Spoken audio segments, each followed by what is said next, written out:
প্রিয় ছাত্রছাত্রী, তোমাদের সকলকে স্বাগত জানাই।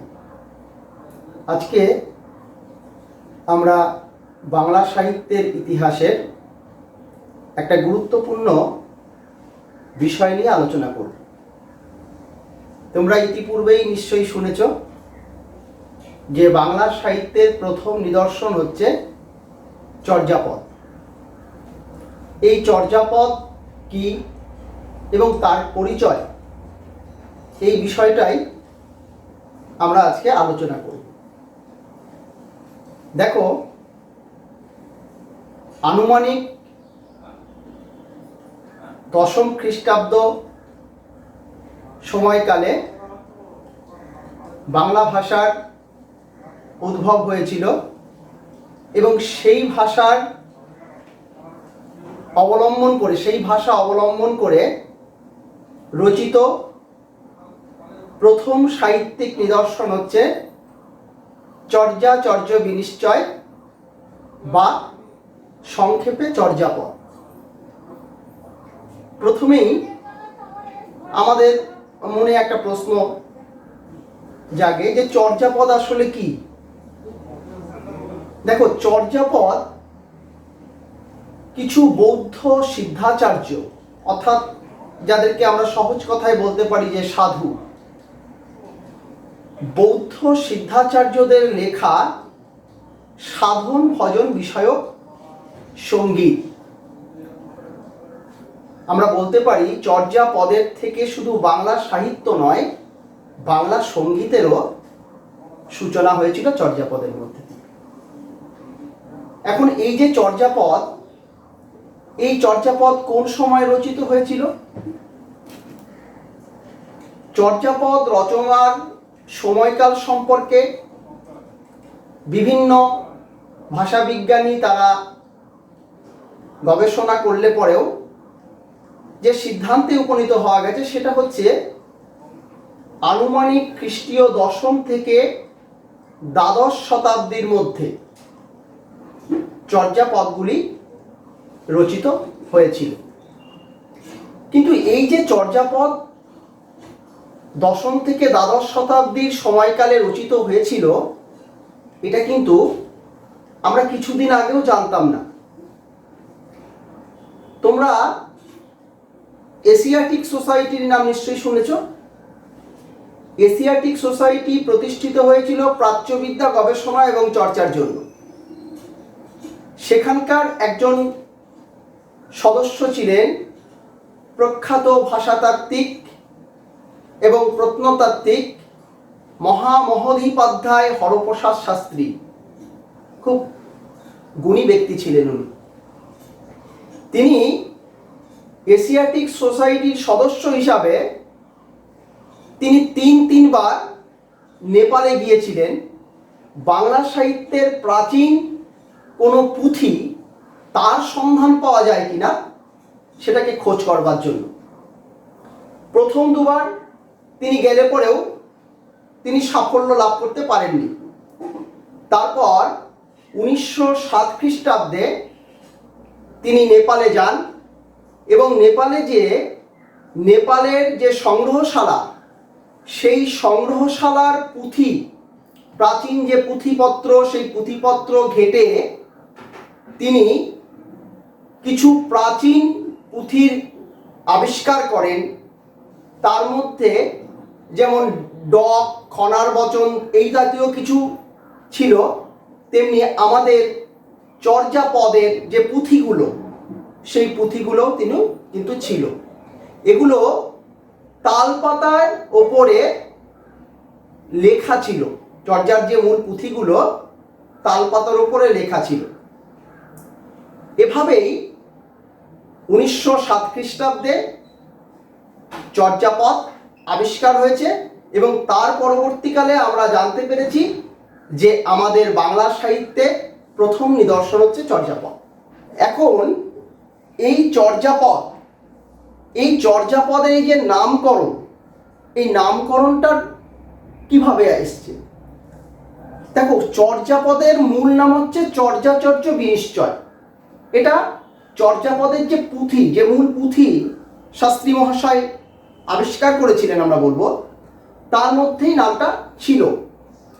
এবং হরপ্রসাদ শাস্ত্রী তিনি নিজেও এই নামটা ব্যবহারের পক্ষপাতী ছিলেন, যদিও অনেকে এর বিভিন্ন রকম নাম দিয়েছে, চর্যা গীতি কোষ ইত্যাদি ইত্যাদি আরও নাম আছে। কিন্তু যাই হোক, শেষ পর্যন্ত শাস্ত্রী মহাশয়ের নামটি বা পুঁথিতে যেটা ছিল সেই নামটি গ্রহণ করা হয়েছে এবং এই চর্যাচর্য বিনিশ্চয়কে আমরা সংক্ষেপে চর্যাপদ বলে অভিহিত করি। চর্যাপদ যে পুঁথিগুলো পাওয়া গেছিল সেখানে শাস্ত্রী মহাশয় 50টি পদের তিনি সন্ধান পেয়েছিলেন, যদিও এই 50টির মধ্যে 3টি পদ সম্পূর্ণ তার লেখাগুলো নষ্ট হয়ে যাওয়ায় সেটার অর্থ উদ্ধার করা যায়নি বা কি লেখা ছিল সেটা বোঝা যায়নি, আর একটি পদে কিছুটা অংশ নষ্ট হওয়ায় শাস্ত্রী মহাশয় তিনি হাতে পেয়েছিলেন মাত্র 46.5টি পুঁথি। এই পদগুলো রচনা করেছিলেন 24 জন পদকর্তা। 24 জন পদকর্তা কি করে বোঝা গেল যে এই পদগুলো 24 জন পদকর্তা রচনা করেছিলেন? কারণ এই প্রত্যেকটা পদের শেষে যারা পদকর্তা তারা নিজেদের নাম ব্যবহার করেছেন, যেটাকে আমরা বলি ভণিতা। মধ্যযুগের কবিতাতেও এগুলো দেখা যায়। তার মধ্যে থেকে বোঝা যায় যে 24 জন পদকর্তা এই চর্যাপদের রচয়িতা। তাদের কয়েকজনের নাম: লুই পা, ভূসুক পা, কাহ্ন পা, শান্তি পা, সবর পা, ঢেনঢেন পা ইত্যাদি। এর মধ্যে লুই পা তাকে আদি পদকর্তা বলে মনে করা হয়।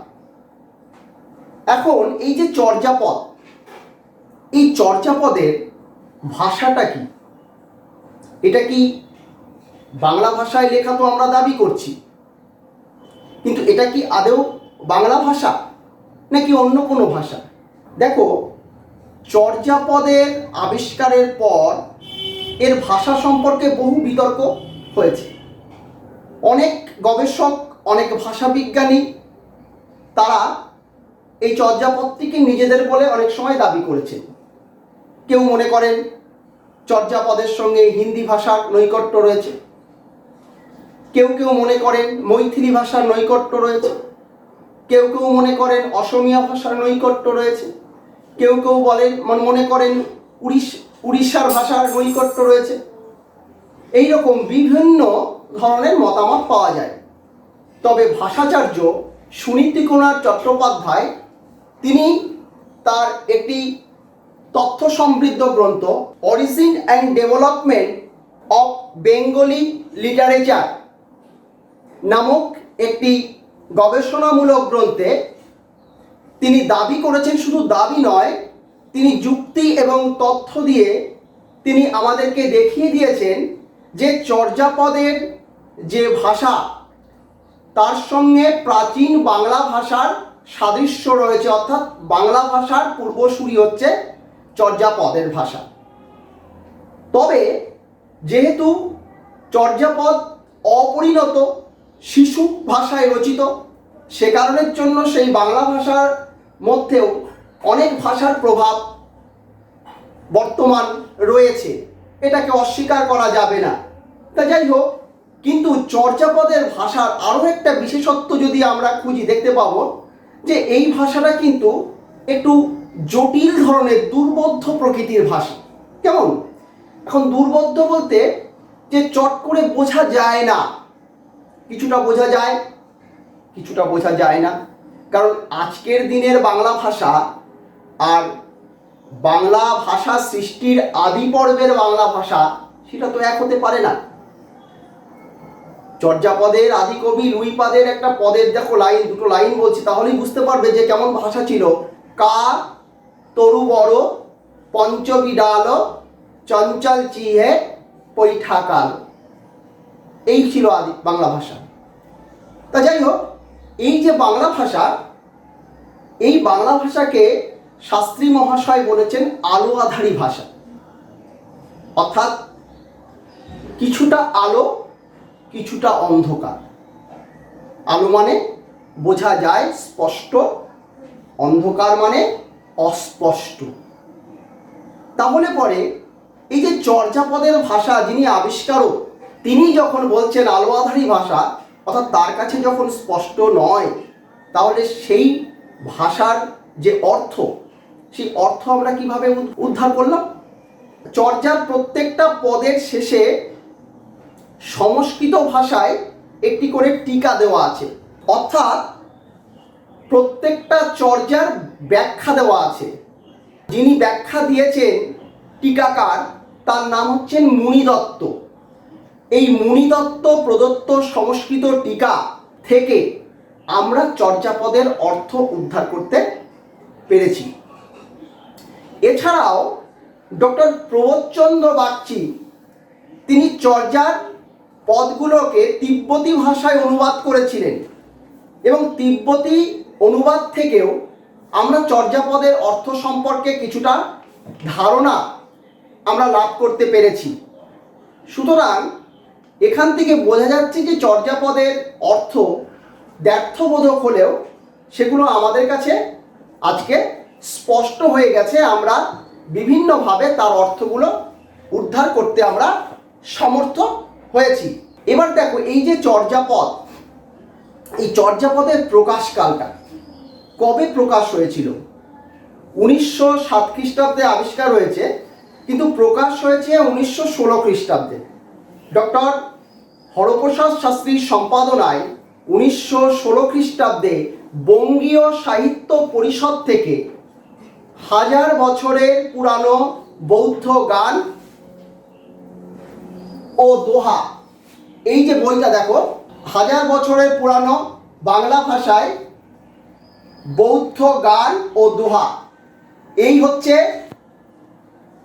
চর্যাপদের প্রথম প্রকাশিত বই। যদিও এর সঙ্গে চর্যাপদের পাশাপাশি আরও কতগুলো মানে জিনিস অন্তর্ভুক্ত হয়েছে, যদিও সেগুলো বাংলা ভাষায় না। আর চর্যাপদের আরও একটা জিনিস তোমাদের দেখাচ্ছি, যে তালপাতার পুঁথিতে যেটা করেছিল হরপ্রসাদ শাস্ত্রী দিয়েছিল, সেই তালপাতার পুঁথির যে রূপ, সঠিক রূপটা, বাস্তব রূপটা এই দেখো এখানে। এই রকম তালপাতার পুঁথিটা জেরক্স করার ফলে এইরকম চেহারা দাঁড়িয়েছে, সাদা কালো প্রিন্ট অবশ্যই, সে কারণের জন্যই এটা এরকম মনে হচ্ছে। এটাই হচ্ছে বাস্তব পুঁথি। তাহলে তোমরা নিশ্চয়ই বুঝতে পেরেছ যে প্রকাশ হয়েছিল 1916 খ্রিস্টাব্দে বঙ্গীয় সাহিত্য পরিষদ থেকে হরপ্রসাদ শাস্ত্রীর সম্পাদনায়, এবং সেখানে নাম দেওয়া হয়েছিল চর্যাচর্য বিনিশ্চয় বা চর্যাপদ। এখন দেখো, চর্যাপদকে আমরা তো পড়বো না, আমরা চর্যাপদের ইতিহাসটা পড়ব। এই চর্যাপদটাকে পড়ার পরে আমরা যে উপলব্ধিটা আমাদের মধ্যে এসছে, সেটা হচ্ছে চর্যাপদের মধ্যে একটা সমাজের একটা চিত্র রয়েছে। সমসাময়িক বাংলাদেশের সমাজ, মানুষের আচার আচরণ, মানুষের সংস্কার, মানুষের মূল্যবোধ, এই সমস্ত কিছু কিন্তু চর্যাপদগুলো পাঠ করলে আমরা পেতে পারি। চর্যাপদের সমাজচিত্র আমি খুব সংক্ষেপে বলবো, কারণ এখানে বিস্তারিতভাবে আলোচনা করা যায় না। এই সমাজচিত্রের মধ্যে যে দেখা যায়, যেমন বাংলাদেশের নদীমাতৃক বাংলাদেশের বর্ণনা এখানে ফুটে উঠেছে। একাধিক পদ, সেখানে নৌযাত্রা, নৌকা ইত্যাদি ইত্যাদি বর্ণনা আছে। চর্যাপদের সমাজচিত্রের মধ্যে জাতিভেদ প্রথার একটা বিষয় সেখানে রয়েছে। কারণটা কি? কারণ হচ্ছে চর্যাপদের একটা পদ যেখানে মধ্যে দিয়ে বোঝা যায় যে বাংলাদেশ চর্যার যুগে যে সেখানে জাতিভেদ প্রথা ছিল, অস্পৃশ্যতা ছিল, সেটা বোঝা যায়। টালত ঘর মর নাহি পরবেশী, হারিত ভাত নাহি নীতি আবেশী, অর্থাৎ টিলার উপর আমার ঘর, সেখানে কোনো প্রতিবেশী নেই। নিশ্চয়ই বুঝতে পারছো যে অন্তজ শ্রেণীর মানুষরা তারা যে অস্পৃশ্য ছিল, এখান থেকে নিঃসন্দেহে বোঝা যাচ্ছে। আর হাড়িতে ভাত নাই নীতি আবেশী, এই কথাটা ব্যাখ্যা করলে দাঁড়াচ্ছে হাড়িতে ভাত কখন থাকে না, দারিদ্রতার বর্ণনা, সাধারণ মানুষের যে দারিদ্র, সীমাহীন দারিদ্র, সেই দারিদ্রের কথাই যেন চর্যাপদে প্রকাশ পেয়েছে। এরকম অনেক উদাহরণ আছে। আবার নীতি আবেশী, এখানে কিন্তু বাঙালি যে প্রাচীনকাল থেকে অতিথি পরায়ণ, তারা যে অতিথিদের ভালোবাসে, এটা নিঃসন্দেহে নীতি আবেশী, প্রতিদিন অতিথি লেগেই আছে, এর মধ্যে বাঙালির অতিথি পরায়ণতার বর্ণনাও আছে। এই পদের মধ্যে দিয়ে পাওয়া যায় বাঙালির আমোদ প্রমোদ, বাঙালির মানে হরিণ শিকারের প্রবণতা, তারপরে দাবা খেলা, পাশা খেলা, এই বর্ণনাগুলো যেমন আছে, তেমনি সামাজিক অবক্ষয়, সামাজিক অবক্ষয়ের স্বরূপটাও চর্যাপদের মধ্যে দিয়ে আছে। চর্যাপদের মধ্যে বাংলার তান্ত্রিক ধর্ম এবং কাপালিক ধর্ম, সেই ধর্ম সম্পর্কে একটা ব্যাখ্যা আছে। অর্থাৎ সামগ্রিকভাবে চর্যাপদ সমকালীন যুগের সমাজ দর্পণ। সেই যুগে বাঙালির 91টি পরিবারে বসবাস করত, সেই ছবি যেমন আছে। বাঙালির যে পেশা, সেই পেশা সম্পর্কে আলোচনা করা আছে। বাঙালির মধ্যেকার অস্পৃশ্যতা, বর্ণবৈষম্য, সেই কথাগুলো সম্পর্কে আছে। বাঙালির মধ্যে তার চারিত্রিক স্খলন, তার বর্ণনা আছে। সামগ্রিকভাবে জীবন দর্শন, সমাজ দর্শন এই চর্যাপদের মধ্যে দিয়ে আমরা পেতে পারি বাংলাদেশে। এছাড়া চর্যাপদ যে সাহিত্য, দেখো যারা চর্যাপদ রচনা করেছিলেন তারা কেউ সাহিত্যিক ছিলেন না। তারা সাহিত্য রচনা করার জন্য চর্যাপদ রচনা করেননি। না, কেন করেছিলেন? না, তারা হচ্ছে এক একজন সন্ন্যাসী, সাধু, সিদ্ধাচার্য। তাদের নামগুলো এই যে লুই পা, ভুসুক পা, এই যে পা, এগুলো অ্যাকচুয়ালি নাম নয়, এগুলো তাদের ছদ্মনাম, উপাধি। যেমন স্বামী বিবেকানন্দ, সন্ন্যাস নেওয়ার পরে স্বামী বিবেকানন্দ নাম হয়েছে। ঠিক এরাও যখন বৌদ্ধ ধর্মের অনুগত হয়ে তারা যখন গৃহত্যাগ করেছিলেন, তাদের সেইভাবে ওই রকম ছদ্মনাম হয়তো তারা নিয়েছিলেন। কিন্তু তারা কেউই কিন্তু তোমার হচ্ছে সাহিত্য রচনা করার জন্য রচনা করেননি। কি জন্য রচনা করেছিলেন? রচনা করেছিলেন তাদের যে ধর্ম সম্পর্কে তাদের যে প্রজ্ঞা, তাদের যে ধর্ম দর্শনের সম্পর্কে যে জ্ঞান, সেটাকে মানুষের কাছে তুলে ধরার জন্য। বৌদ্ধ ধর্মের যে মোক্ষ বা মুক্তি লাভের যে পথ, সেই পথটাকে হয়তো অন্বেষণ করার জন্য তারা এই পথ বেছে নিয়েছিলেন। কিন্তু কার্যত এই পথগুলো সন্ন্যাসীরা তারা তাদের সাধন ভজন বিষয়ক সঙ্গীত হওয়া সত্ত্বেও তার মধ্যে দিয়ে কিন্তু আমরা সাহিত্যের অনেক গুণ আমরা খুঁজে পাই। লিখলে পরেই সাহিত্য হয় না, সাহিত্য হওয়ার জন্য কিছু সাহিত্যিক গুণ সম্পন্ন হতে হয়, সাহিত্যিক বৈশিষ্ট্য থাকতে হয়। চর্যাপদের পদগুলো যদি আমরা বিচার বিশ্লেষণ করি, একদিকে তার মধ্যে বিভিন্ন ছন্দগত উৎকর্ষতা, আলংকারিক নিপুণতা, সেগুলো তো আছেই, যেগুলো সাহিত্য হওয়ার একটা প্রাথমিক শর্ত। এর পাশাপাশি চর্যাপদের মধ্যে সমকালীন মানুষের যে চিন্তাভাবনা, জীবন দর্শন, প্রেম, তাদের ভালোবাসা, তাদের আবেগ, তাদের উচ্ছ্বাস, সমস্ত কিছু সাহিত্যের যে বিভিন্ন দিকগুলো, সেটাও কিন্তু চর্যাপদের মধ্যে দিয়ে প্রকাশ পেয়েছে। একটা খুব সুন্দর মানে লাইন আছে, জৈনী তো বিনু ক্ষণহীন জীবমি, তো মুহু চুম্বি কমল রস পিবমি। যোগিনী, তোকে ছাড়া আমি মুহূর্ত সময়ও বাঁচতে পারবো না, তোর মুখ চুম্বন করে আমি কমল রস পান করব। হতে পারে চর্যাপদ যারা রচনা করেছিলেন তারা তো আর ইহলোকের কথা বলতে চাননি, তারা আসলে তাদের আধ্যাত্মিক চেতনা কথা বলতে চেয়েছেন। দ্ব্যর্থবোধক অর্থ, বাস্তব একটা অর্থ আমরা খুঁজে পাই, তার ভেতরে একটা অন্তর্নিহিত অর্থ আছে। এই যোগিনী বা যোগী, ইনি আসলে আরাধ্য, কিন্তু সাদামাদাভাবে আমরা সাধারণ বাঙালি পাঠক হিসাবে আমরা এখান থেকে উপলব্ধি করতে পারি, অন্তর্নিহিত অর্থ যাই হোক না কেন, চিরন্তন প্রেমের এক নিরস রসপূর্ণ সাহিত্যমণ্ডিত বর্ণনা এখানে কিন্তু দেওয়া হয়েছে। অর্থাৎ এভাবে সাহিত্যিক মানে সাহিত্য হতে গেলে যে সমস্ত বৈশিষ্ট্যগুলো থাকা দরকার, চর্যাপদে কিন্তু তার অনেকটাই পাওয়া যায়। সে কারণের জন্যই আমরা মনে করি চর্যাপদ হচ্ছে বাংলা ভাষার রচিত প্রথম সাহিত্যিক নিদর্শন। আজকে এই পর্যন্তই। এরপরে যদি তোমাদের কিছু প্রশ্ন থাকে তোমরা করতে পারো। আমি চেষ্টা করব উত্তর দেওয়ার। ধন্যবাদ।